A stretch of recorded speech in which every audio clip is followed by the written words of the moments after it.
Hi everyone, my name is Kat, or the Free Librarian, and welcome to a new reading vlog. I'll tell you what I'm currently reading because it's quite a lot.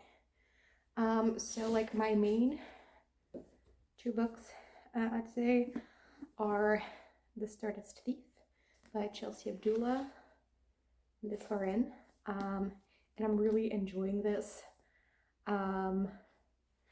Like, I'm not totally loving it. There are some choices that I'm like, or sometimes there are some sentences in the writing that I'm like, I wish you would have phrased that differently.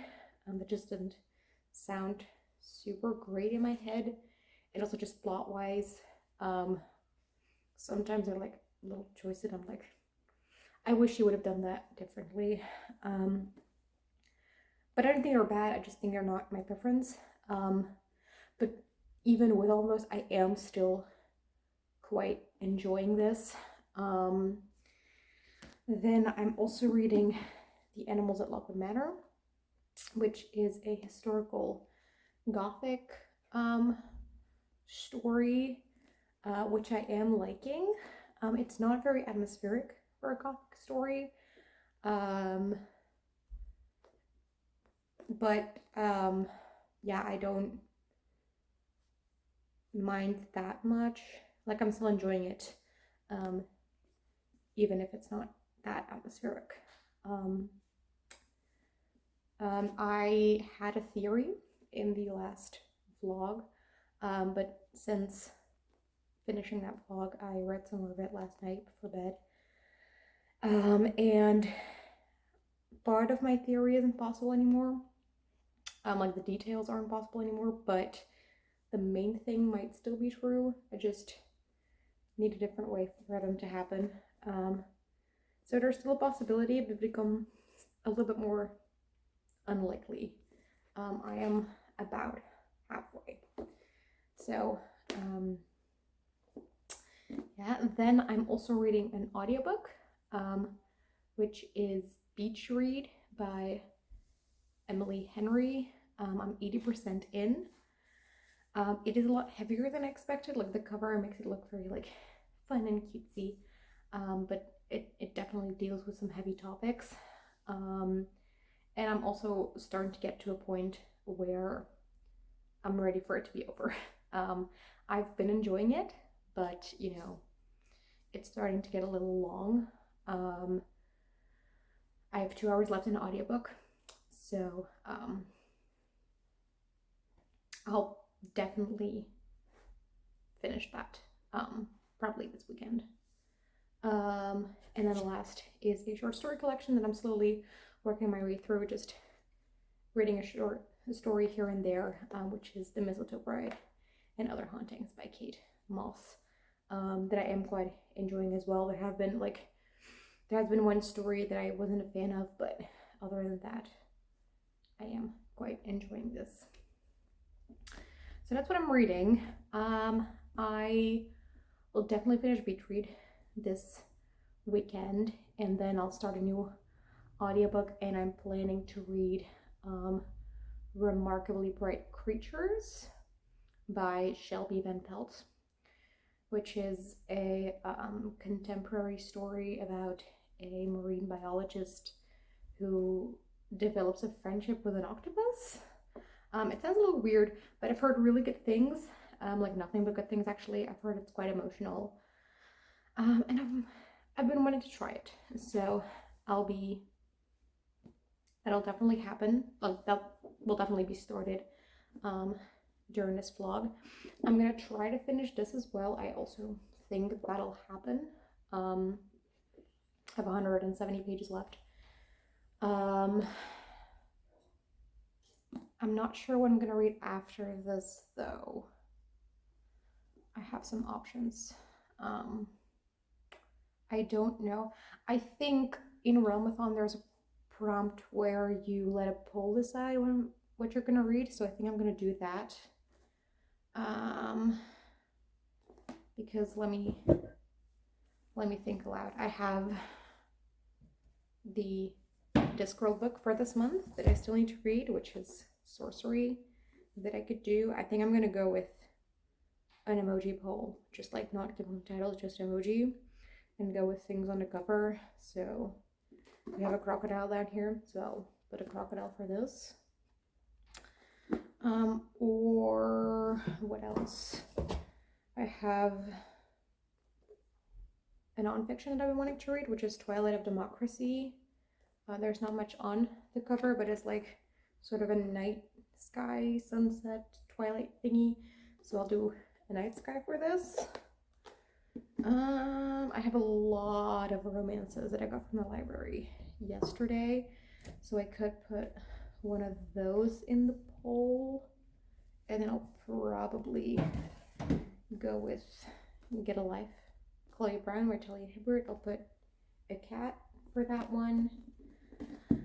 And I've been wanting to read some middle grade as well, so I'll also put in Frostheart, and we have a boat, so I'll put in a boat for Frostheart. So I'll put these 4 in a poll and see which one wins for when I finish the Animals at Lockwood Manor. And then I don't know if I'm gonna be able to finish this, but I'm gonna try and get at least quite a dent in it.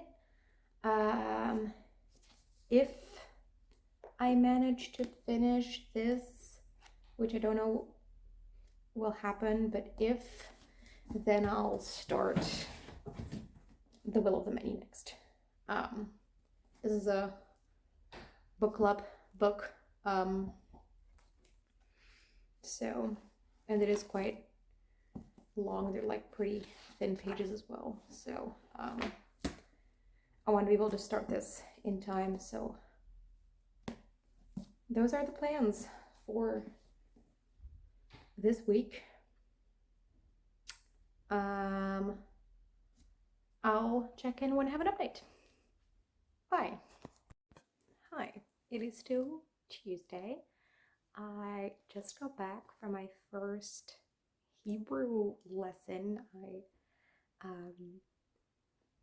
A friend is teaching me ancient Hebrew, and it was a lot of fun.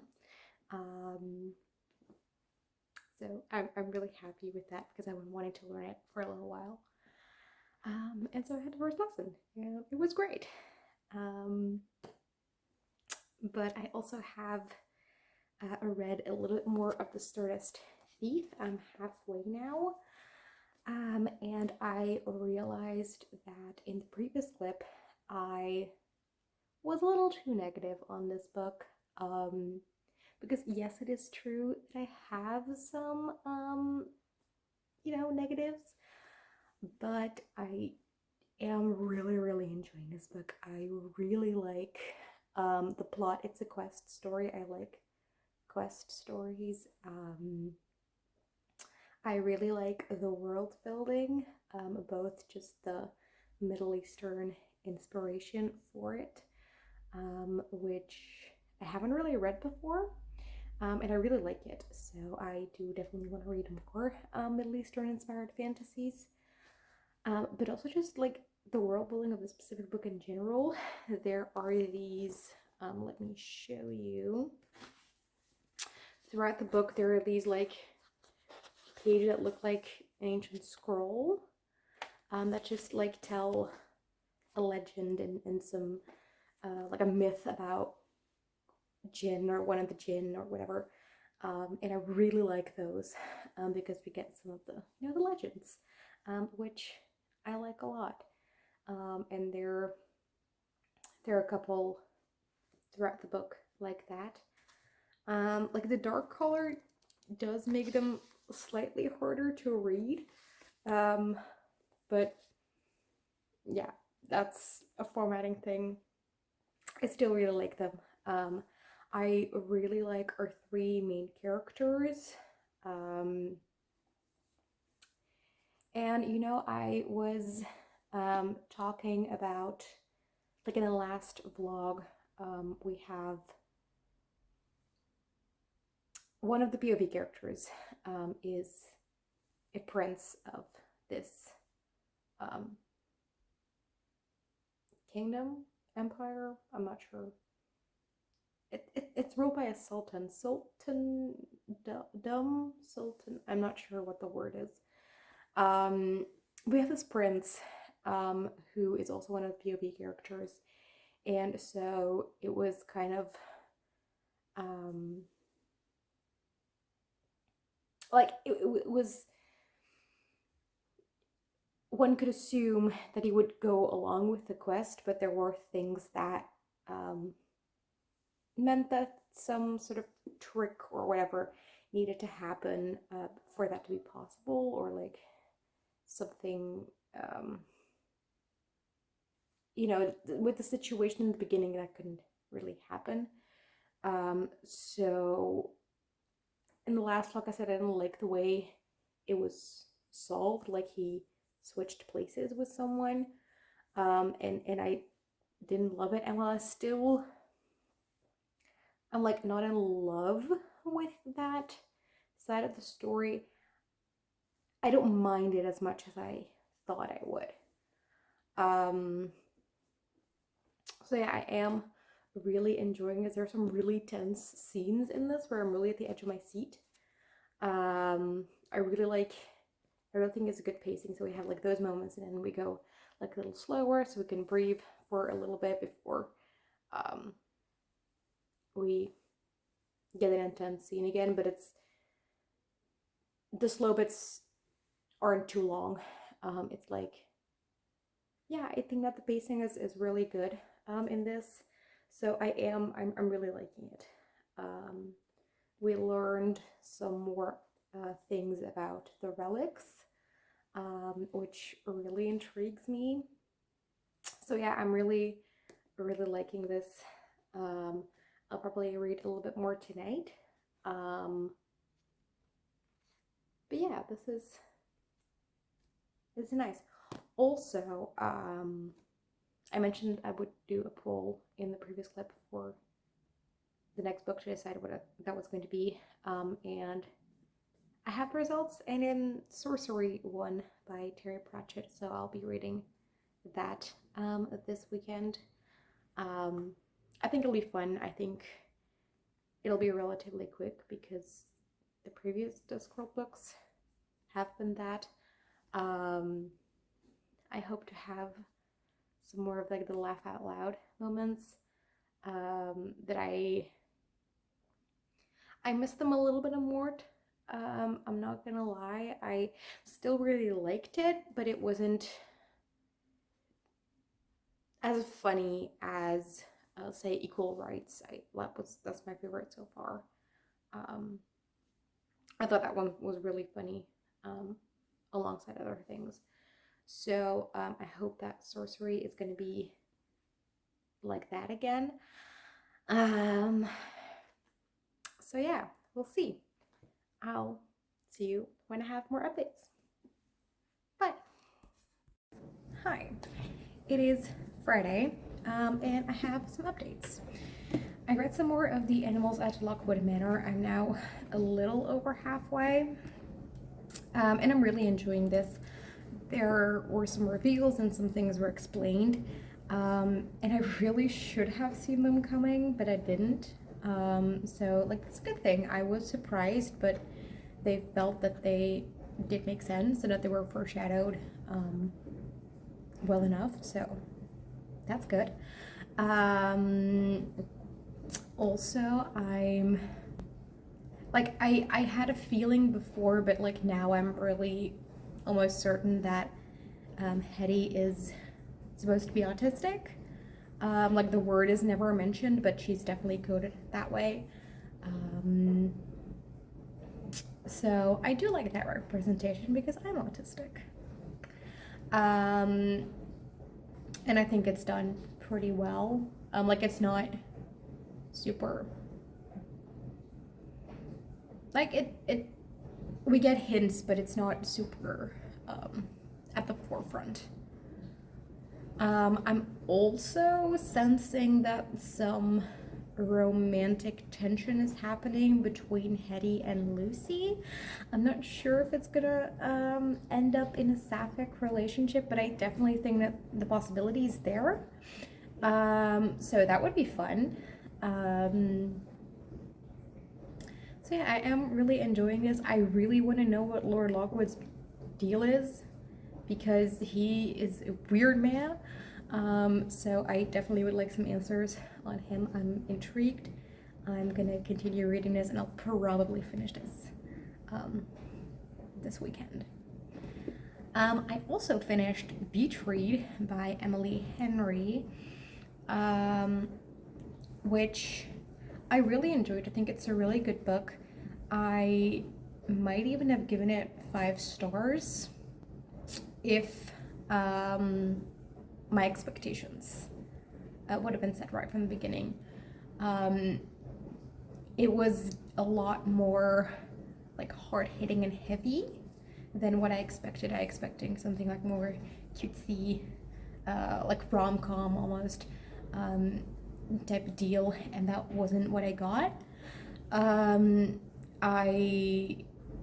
Before I've read Book Lovers, but I think like in the balance between those hard-hitting elements and the cutesy romance, that one definitely leaned more towards the romance side than Beach Read does, but Beach Read leans very heavily to the hard-hitting side, which is not a bad thing. Like, either one of them are perfectly fine, but just I expected something more like Book Lovers, and so if I would have known that it was a little more hard-hitting, I would have been prepared for that and expecting that, and I probably would have liked it more, which I'm kind of bummed by, because usually I'm pretty good at meeting a book where it's at.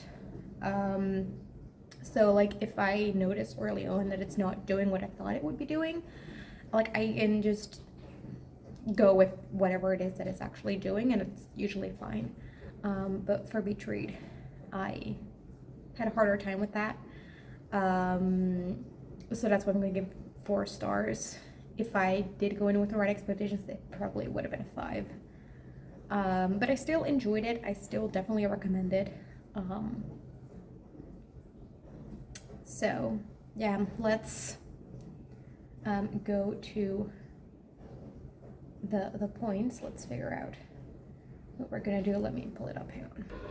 Okay, let's see. Sorry for the background noise. The dishwasher is on, which you probably have been able to hear the entire time, but now it's really loud. So apologies for that. But let's figure out the points. So let's start with looking how many defense points I would get. It's not a 5-star read. I don't think it's a Cassidy fave. Let me look that up real quick. Okay, no, it's not a Cassidy fave. It's not a special edition. It's not a book I paid for. I don't think Emily Henry's a pseudonym. I didn't scroll on social media to find it. It was a required read because I got it from the library, so they gave me 3 points. A popcorn read. I don't know, I think it was a little bit too hard-hitting to be a popcorn read, so no, it's not an even amount of letters in the title. It was a pull pick, so I gave 2 points for that. It was a book that I recently decided to get from the library, so that's another 2 points. I did read it in multiple formats. I listened to most of it on audio, but like I read like 1 or 2 chapters physically for the sole purpose of being able to get this prompt. It was not a buddy read. It was not the last book in a series, and I didn't read it in one sitting. So for defend points, I would get 9. Attack points, let's see. It doesn't have a team-related word. It's not an isolated setting. The author doesn't use initials. It's not 2 or more authors. It was mentioned in a host Realmathon video. Steph from Stephanie Bookish read 7 Year Slip in a vlog, and she compared it to Beach Read, so it was mentioned.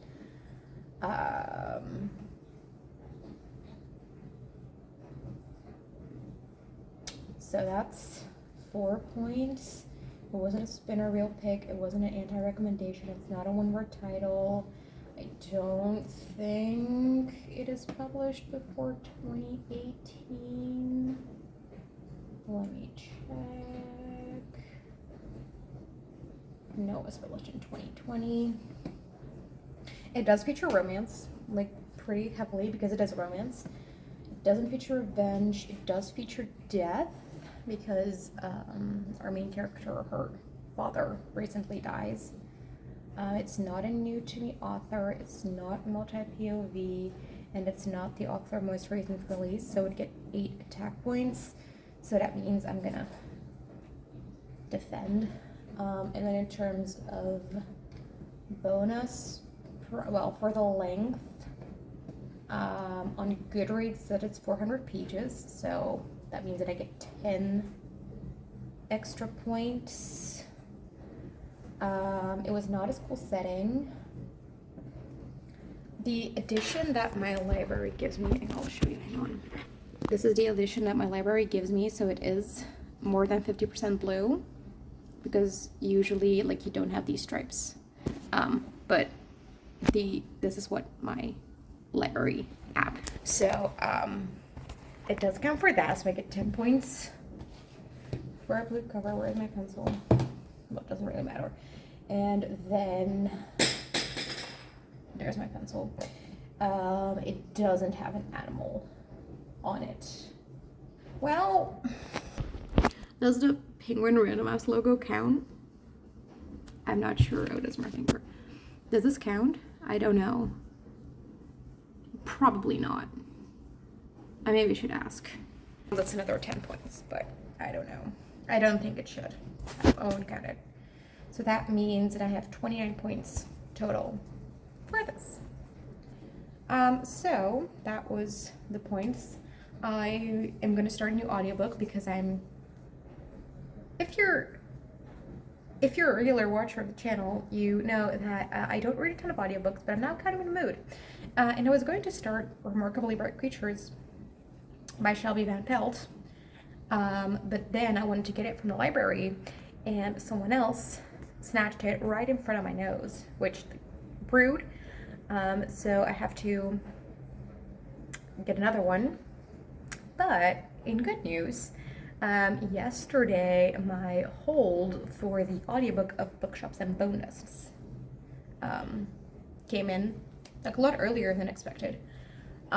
So I'll probably start that one in the weekend. I'm going to be buddy reading it with someone, and the person I'm buddy reading it with said that she wants to finish her current read first, which makes sense. So it'll probably be during the weekend that I'm going to start it, but I'm excited. I haven't read Legends and Lattes, so I hope that you can read them out of order since it's a prequel. But yeah, I'm gonna give it a try. So those are the updates. I will talk to you again when I have another one. Bye. Hi, it's Sunday evening and I have updates for you guys. I've finished a few things, but we'll keep those for last. Let's start with the other updates. I read another short story in the Mistletoe Bride and Other Stories. I read Saint-Thérèse, I believe it was called. Yes, Saint-Thérèse, which was about a woman who was in an abusive relationship. And then she's on a vacation with her husband, and her husband tells her to wait in the car, but she decides to not listen to him this time, and she walks into this church, and then what happens there? This was a good story. I really liked it. Yeah, I can't say much more about it, but I'm really want to make more progress in this one in the coming week, because I have 8 stories left and I would really like to finish it at one point, because I've been reading it for quite a while. So I need to pick up the pace with this. Just read, like, maybe not a story a day. Maybe that's too harsh on myself, but just, you know, read it sometimes. So this will be continued. Then I mentioned I was going to start the audiobook for Bookshops and Bonedust. I think I mentioned it. But I'm a fool and I accidentally placed a hole in the ebook instead of the audiobook. So I can't listen to the audiobook because I got the ebook and the hold for the audiobook is too long. Which is fine, I can read it as an ebook. But that does mean that I needed another audiobook because I'm really in an audiobook mood. And so I was thinking what I wanted. And then I remembered there was a series that I had been wanting to read for a little while, but I just hadn't yet. And that the first book in that is The Fire Prophecy by Megan Linski and Alicia Rades.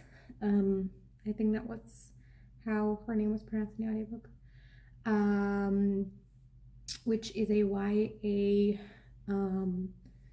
fantasy, romantasy about we have two main characters, Sophia and Liam.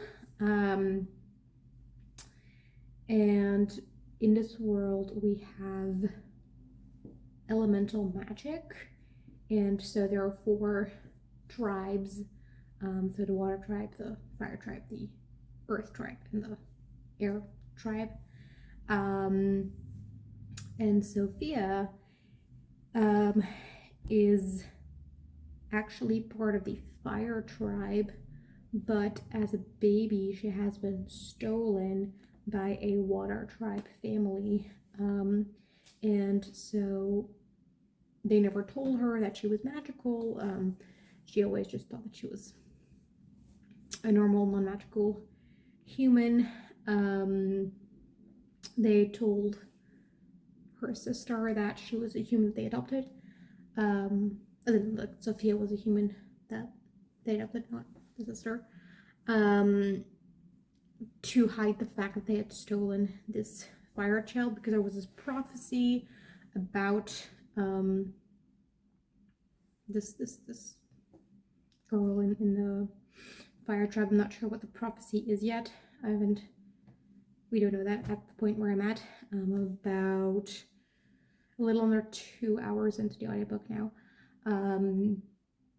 But they want to prevent that because fire and water are obviously not friends, and they're like the 2 tribes are constantly at war. And but then the fire tribe find out about her, and so they're obviously not happy. And so in order to prevent like an actual like war between the 2 tribes, they tasked Liam, who is the son of the chief of the water tribe, to get Sophia and take her to this academy. And so that's where I'm at. And I'm enjoying it. It's a lot of fun. Like, they really don't like each other. Like, especially Liam doesn't like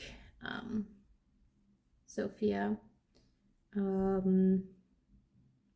Which is understandable. Like, he didn't want to go on this journey to get this random girl. And we also have like the history of like the fire tribe and water tribe, and all that. And then he's just super rude. And then because of that, Sophie's like, I don't like this dude, but there's gonna be romance, you know. So I'm really enjoying that.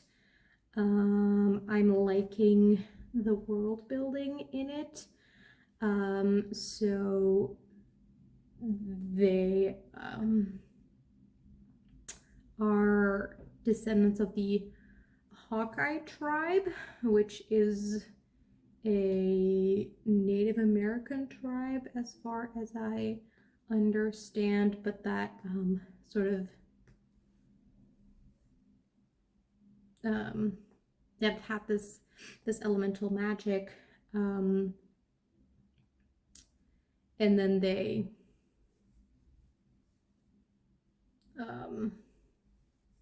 like mixed with other races, and so we have or with other people that are not from the tribe. So we do have like a lot of different like a lot of diversity within the Elementi, but they're all descendants of the same tribe. It's the Hawkeye tribe, and every time I hear that in the audiobook, I just think of Hawkeye from Marvel, and it's a little weird, but you know, it's also kind of funny, because it's totally not Hawkeye from Marvel. Like it's also in places where it really doesn't fit, and before we like truly know what Hawkeye exactly was, like the name was mentioned, and I was just really confused because I literally thought that they meant Hawkeye because it is, I know in a contemporary setting, like Sophia grew up thinking that she was a human in just a contemporary world, so it was possible that she's a Marvel fan, but that's not what it is, and that was just yeah, I don't know, I thought it was really funny. I'm really enjoying this. I will continue reading, and I'll let you know when there are other updates. Bookshops and Bonedust I do still want to read, but then as an ebook I'm probably gonna start that tonight. So yeah, and then I finished 2 books, so let's look at points together, shall we? So first I finished The Animals at Lockwood Manor by Jane Healey. This was a lot of fun. I didn't see the ending coming. There was I thought I knew what was going on. I had a theory, but I was wrong. And I thought the ending was very interesting. I thought that a lot of the elements in here were quite interesting. A lot of references to the classic Gothic books like The Woman in White and Jane Eyre and other stuff, which yeah, I was right, we did get a romance plot thingy between Hetty and, was it Lucy? Yes, Lucy. Wow, I already forgot her name. Yeah, I really liked this.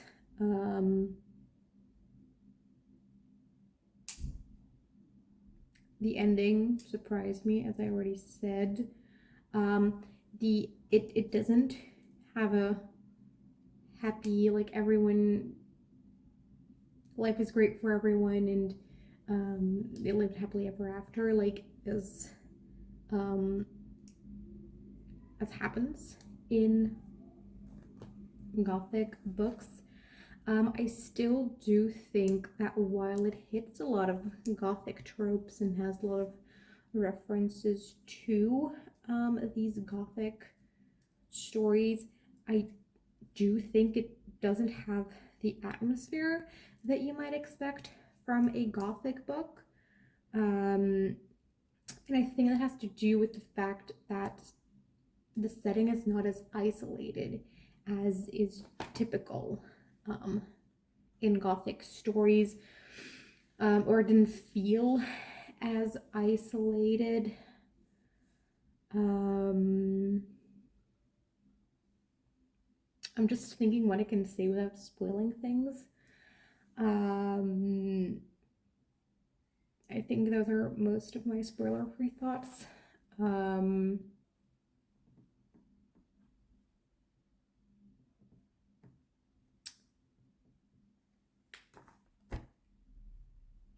yeah, I can't really think of anything else right now. Lord Lockwood is the absolute worst.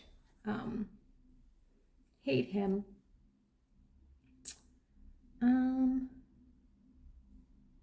But yeah, that's the book. Let's go with points.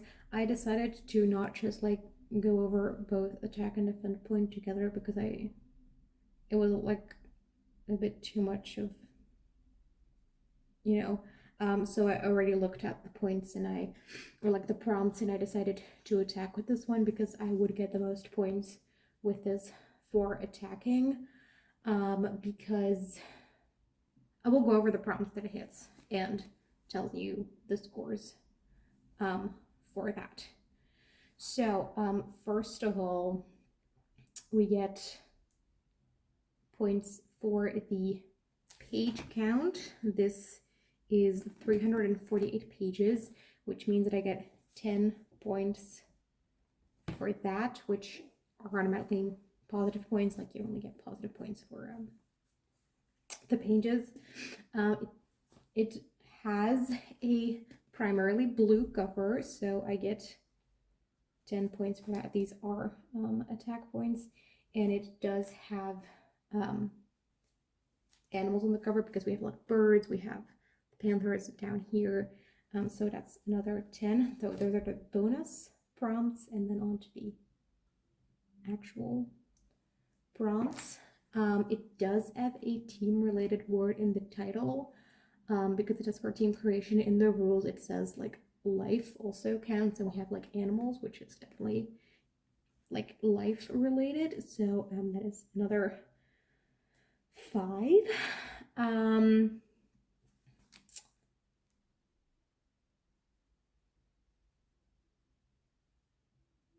This was an anti-recommendation, or at least I'm going to count it as an anti-recommendation because the Goodreads rating is like really low. It has a 3.3 on Goodreads, so that's another 3 points. It does feature romance, which is 2 points. It does feature revenge, which is 2 points.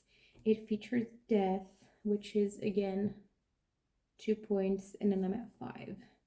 So that means that in total, I would get 34 points to attack, and then 10 points for the page count. Last time with my previous book, I attacked team time. So how about I switch it up and attack someone else? And so I'm gonna go for team blood this time, I think. So that is the animals at Lockwood Manor. I also finished The Stardust Thief by Chelsea Abdullah, and this was incredible. I really loved it by the end, and then I couldn't put this down by the end. I think this is amazing. I liked all the lore that we got and all the world building that we got. This is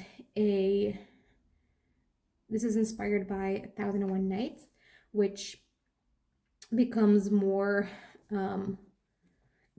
obvious later on.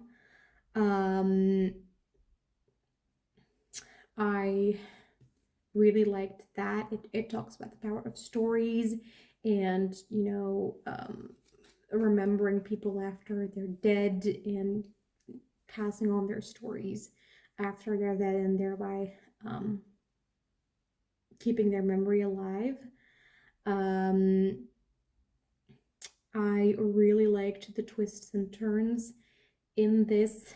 I did not see things coming. I was shocked so many times. I said previously that I wasn't sure if I liked the choice that Omar and Mason switched place, but by the end it convinced me of that choice. I really liked it. Yeah, this was great. I love this. It's probably going to be a 5-star.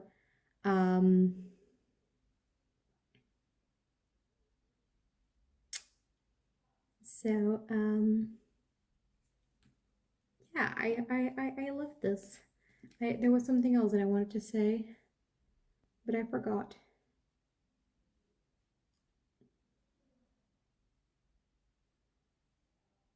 Oh yeah, it is a quest story. That's what I want to say. It is a quest story, but it doesn't have a lot of like walking and the traveling bits, if that's something that you're worried about. So those are covered very briefly, and we mostly get like the different cities that they pass through, or like the dangers they meet along the way, rather than the actual walking. So if that's something that you're worried about, there's no need for that. It doesn't have a lot of that. But let's look at the points. So I am gonna defend with this book. It is 467 pages, which gets me 20 points for that. It has an animal like here in the compass. It has a little like camel type thingy. It is very small, but it's there, so I'm going to count it. So that's another 10 for bonus prompts, and then the actual prompts. It is a 5-star read, so that's 5 points. It is a book I paid for, so that's 4 points.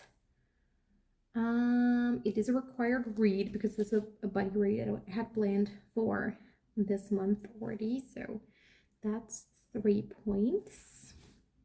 It has an even amount of letters in the title, which is another 3 points.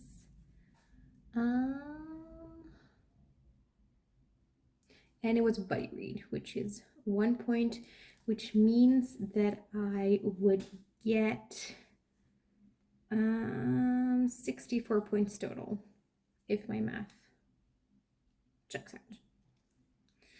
So, yeah. I'm really happy about these two. I liked both of them. This one was not quite 5 stars, but I did still really like it. So, yeah. I also have picked out 2 books to start next. So I already mentioned that I did a poll and Sourcery one, so I'm gonna start that. I actually wanted to start it today. I'm not sure if that's gonna be possible. So then I'll start it tomorrow. And then I also want to start The Will of the Many because I am reading this for book club, and I do want to be able to finish it this month, and it is quite chunky, so I want to be able to finish it in time. So I'm going to start these 2 and Bookshops and Bonedust, and I will come back when I have another update. Bye. Hi, it is Tuesday, and I have some updates. I read 2 more short stories in the Mistletoe Bride and Other Haunting Tales. I read The Ship of the Dead, which is about our main character who's going to Britain, as in France, Britain, because that's where his father or grandfather is from, and so in memory of him, he wants to see the area. And there he meets this mysterious man that is shunned by the village, and he wants to know why. I didn't love this story. It is inspired by like local folklore. But yeah, it wasn't for me. It felt like a build up to nothing. Um, to me, like I didn't like the ending. Um, and just yeah, it wasn't for me. I don't know what more to say about a short story that's only a little over 20 pages. Um, and then I read La Fille de Mélisande, which I really loved. It's about a girl whose mother, Mélisande, is dead, and it's like the anniversary of her death. Um,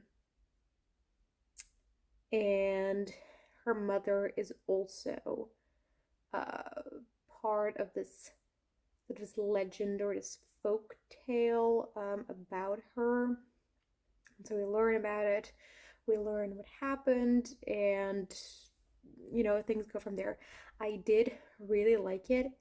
It is divided into 3 sections, and it all starts with the sentence, blank is the color of. So the first one is white is the color of remembrance.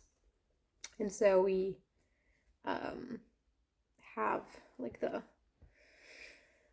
different colors that sort of introduce the chapter in quotation marks, because obviously it's a short story, so do we really need chapters? But like the different chapters start with that, and they sort of introduce what the chapter is about, which I really liked. And so like the last one is like literally just that sentence, because it says enough, and I thought it was a really powerful ending, and I really liked it. And I really liked sort of the like fairy tale folktale vibe of this, where the Ship of the Dead, the previous one, was more like darker and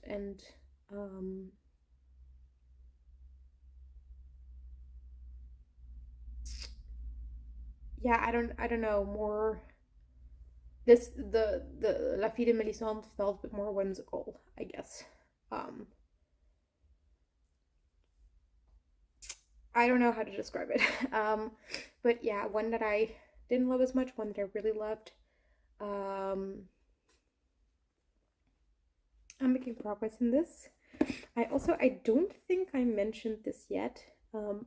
Sorry if I already have and if I'm repeating myself, but I started Bookshops on Bonedust on ebook. I'm now 10% in. This is about an orc called Viv, who's also the main character in London and Lattes. It's pretty cool. And she gets wounded in battle, and so brought to this nearby seaside town to heal from her injury. And we see what happens there. I haven't read Legends and Lattes, and this being a prequel,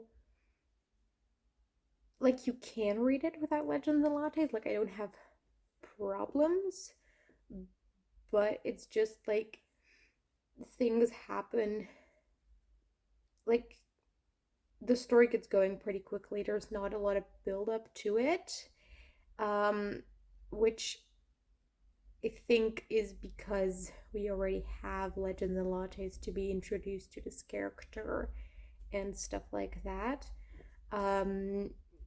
So we don't need a ton of that in this if you read Legends and Lattes.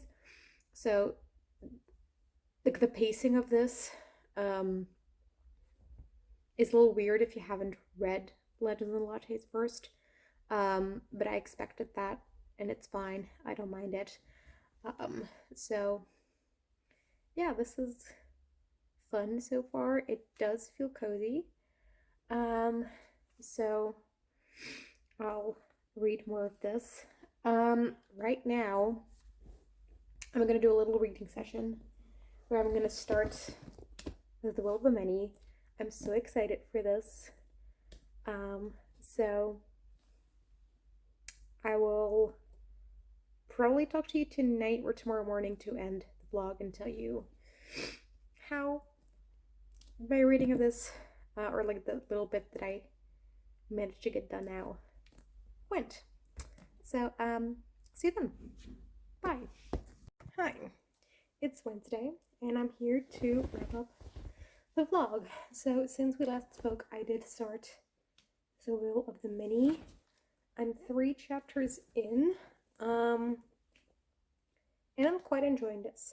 It is about our main character called Wisterimus, who is an orphan, and he works in the prison of this, well, he starts off at the beginning of the book, he works at this prison in the Hierachy, which is a society in which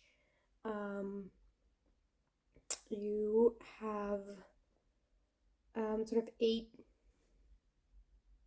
it's almost like a caste system with 8 steps in the hierarchy, and you cede your will to the people above you in the hierarchy, which means that you give them a part of your physical strength, your mental abilities, your energy, etc. And so people who are a little higher up at the hierarchy are like have almost supernatural strength and stuff because they have all these things from people below them, but the if you're like lower in the hierarchy, then you have to give part of your resources to the people above you, so that you're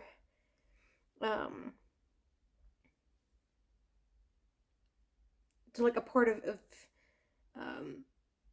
you're not a full person, which sounds weird, but you don't have, like, you're slower to react, and you have less energy, and you need to eat more food in order to have enough energy to function all day, and you kind of go crazy a little after a while.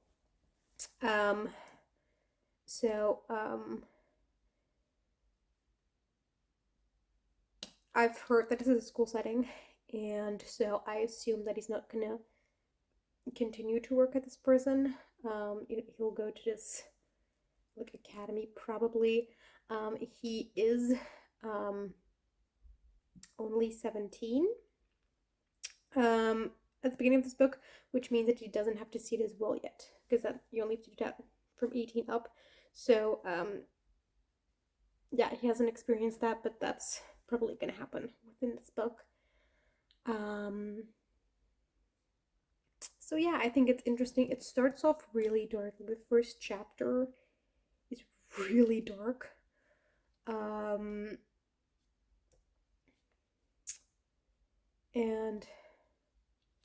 yeah, then after that, like it continues. Like the first chapter was out of the 3 I read, definitely the darkest. But it's not like a fun, happy time. As someone who knows Latin, it's like some of the names and the words in here are very interesting, especially like our main character is Vis, which so it's V-I-S. It's Roman inspired, and my brain automatically like pronounced them like Latin, so that's what I'm gonna do. Hope you don't have a problem with that. But that can mean 2 things. His name, which can mean you want, which it's the will of the many, so that sounds fitting. But it could also mean like violence or force, and I think that meaning is also going to be like a relevant meaning to the name based on what I've heard. And so yeah, I really like that. Some other names I don't really recognize as Latin words, like even though they look like possible, so maybe it's just words that I don't know, or it's like this sounds Latin enough. um but yeah, I don't know. Weez is definitely the most interesting one that I've encountered so far. Um, so yeah, I am enjoying this. Um, so that's the reading update. Let's wrap up the vlog then. Um, so this week I finished The Animals at Lockwood Manor, The Stardust Thief, and was Beach Read this week? For this vlog? I think so, yes. So, and Beach Read. I read a few short stories in The Mistletoe Bride and Other Haunting Tales. And I started The Fire Prophecy by Megan Linski and Alicia Rades. The Will of the Many, obviously, by James Islington. And Bookshops and Bonedust by Travis Baldree. I think that's everything that I read this week. So this was the vlog. I hope you enjoyed, and I will see you in another video soon. Bye!